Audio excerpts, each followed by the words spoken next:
பார்க்குறது வந்து கற்பூரவள்ளி. இது வந்து ஒரு கிருமி நாசினி ப்ளஸ் ஆயுர்வேதிக் மருத்துவ குணம் கொண்ட ஒரு செடி. பக்கத்தில் உட்காந்தாலே என்ன ஸ்மெல்லு தெரியுமா? சூப்பராக, இதோட ஸ்மெல்லே தனி. யூக்கலிப்டஸ் மாதிரி இது ஒரு ஒரு விதமான ஸ்மெல்லு. இது ஒரு நல்ல ஒரு காரத்தன்மை உடைய ஒரு இதோட டேஸ்ட்டே வந்து காரத்தன்மையாக இருக்கும், காரமும் கசப்புமாக இருக்கும். என்ன என்ன கொஞ்சம் கட்டியாக இருக்கும் இதோட இலை. இது ஒரு சூப்பராக இருக்கும் பார்க்குறக்கு. இது ஃபுல்லாமே வந்து ஜூஸ் தான், அதோட தண்ணி தான். இந்த இந்த தண்ணியை தான் சாறாக்கி இந்த அப்படியே வந்து சாறாக்கி நம்ம குடிச்சு வந்தோன்னா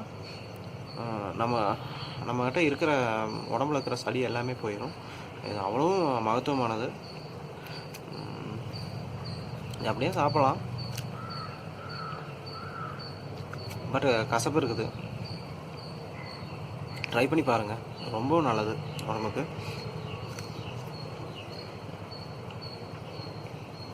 அவ்வளோ நல்லது. கசப்பு இருக்கிறது கொஞ்சம் காரத்தன்மையாக இருக்கும், அதுவும் ஒரு காரணமாக இருக்கலாம், தெரியல எனக்கு.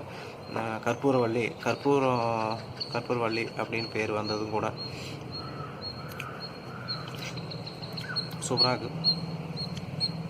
கற்பூரவள்ளி, இந்த கற்பூரவள்ளிக்கு வந்து இன்னொரு பேர் இருக்குது, ஓமவள்ளி அப்படிம்பாங்க. சித்தர்கள் வந்து வச்ச பேர்.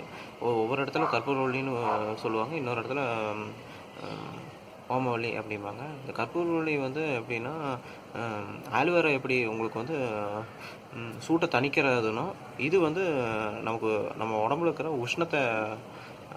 உஷ்ணம் தரக்கூடிய ஒரு பொருள்.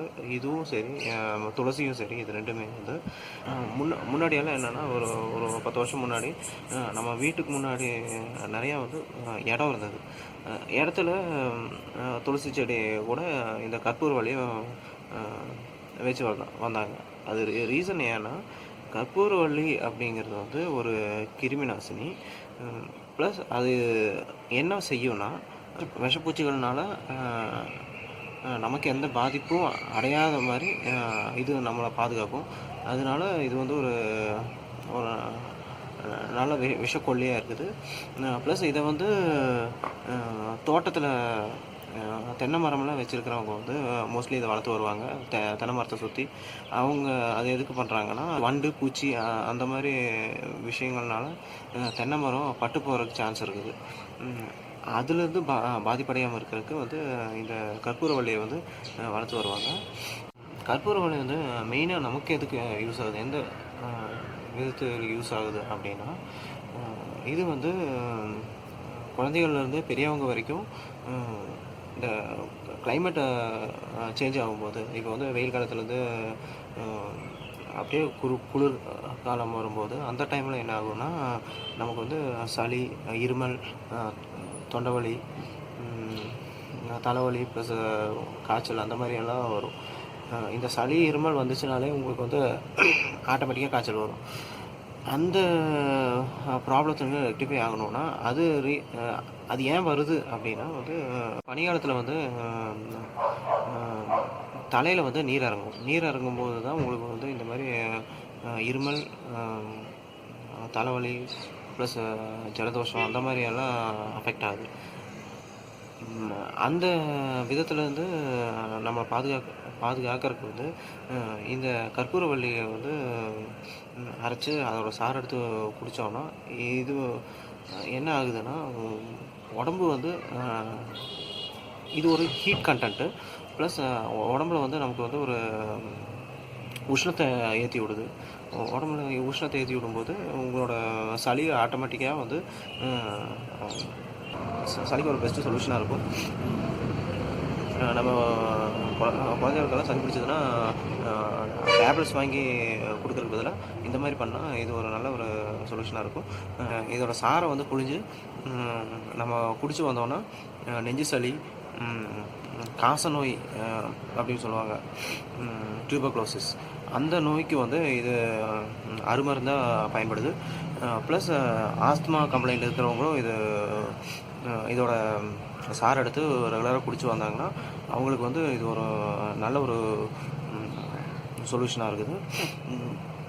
இது ரெகுலராக சின்னவங்கலேருந்து பெரியவங்க வரைக்கும் சாப்பிட்டு வரலாம். பட் இதுக்கும் துளசிக்கும் என்ன டிஃப்ரென்ஸ்னால், துளசியும் இதுவும் சேம் தான், ஹீட் கண்டென்ட் தான். பட் துளசி வந்து வீரியமாகிடுச்சு, இது வந்து வீரியம் கம்மி. குழந்தைகளுக்கு வந்து இதோட சாரை வந்து அப்படியே கொடுக்க முடியாது, அவங்க வந்து சாப்பிட மாட்டாங்க. ஏன்னா இது கசப்புத்தன்மையும் காரத்தன்மையும் இருக்கிறதுனால அவங்களால எக்ஸ்ட்ராக்ட் பண்ண முடியாது, இன்ஹேல் பண்ண முடியாது.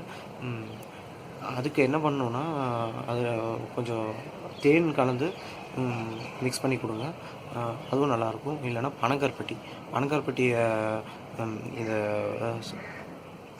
இதோட ஜூஸில் வந்து கலந்து கொடுங்க, அதுவும் ரொம்ப நல்லாயிருக்கும். கொஞ்சம் டேஸ்டியாக இருக்கும்போது பனங்கருப்பட்டியோட யூஸ் என்னென்னா, பனங்கருப்பட்டியும் இது சேம் as தான்.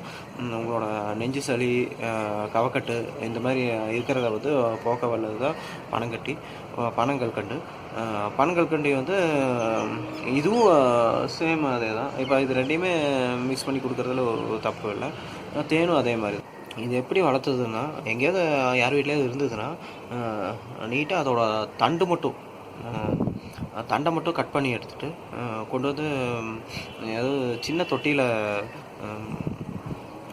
கொஞ்சம் மண் போட்டு அதில் இது பண்ணி வைங்க, தண்ணி ஊற்றி போட்டுவாங்க.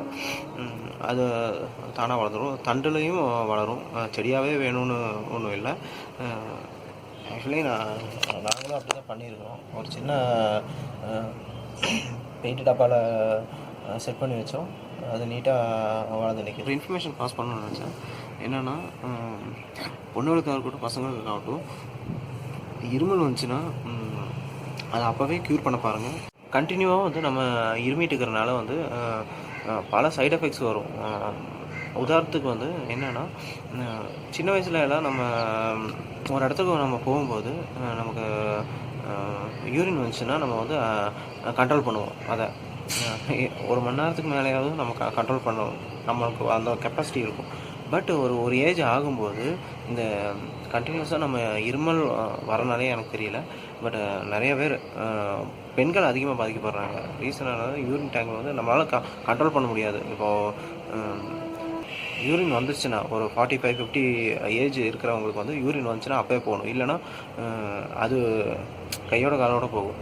அந்த மாதிரி நிறைய இஷ்யூஸ் இருக்குது. அது வந்து கிட்னி கண்ட்ரோலிங் பவர் வந்து போனனாலையா அது என்னன்னு எனக்கு தெரியல.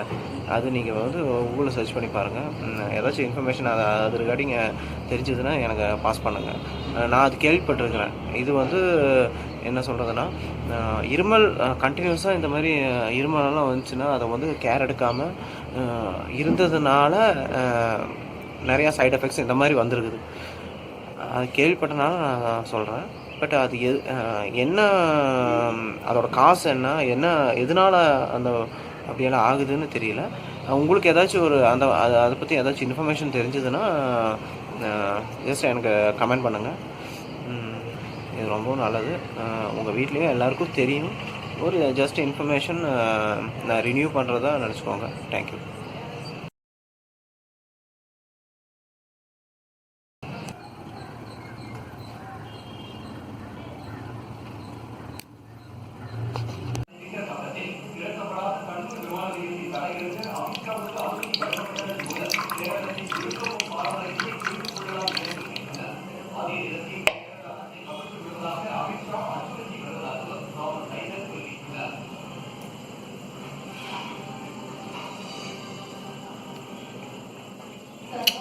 ரொம்ப கசப்பாக இருக்குது, நீங்கள் ட்ரை பண்ணி பாருங்கள். கஷாயம் சாப்பிட்ற மாதிரி தான், கொஞ்சம் லைட்டாக கசப்பாக இருக்கும்.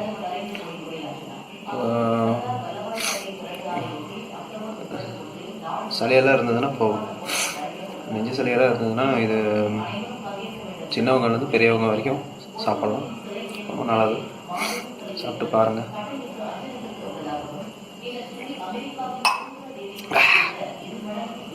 Thank you. Thanks for watching.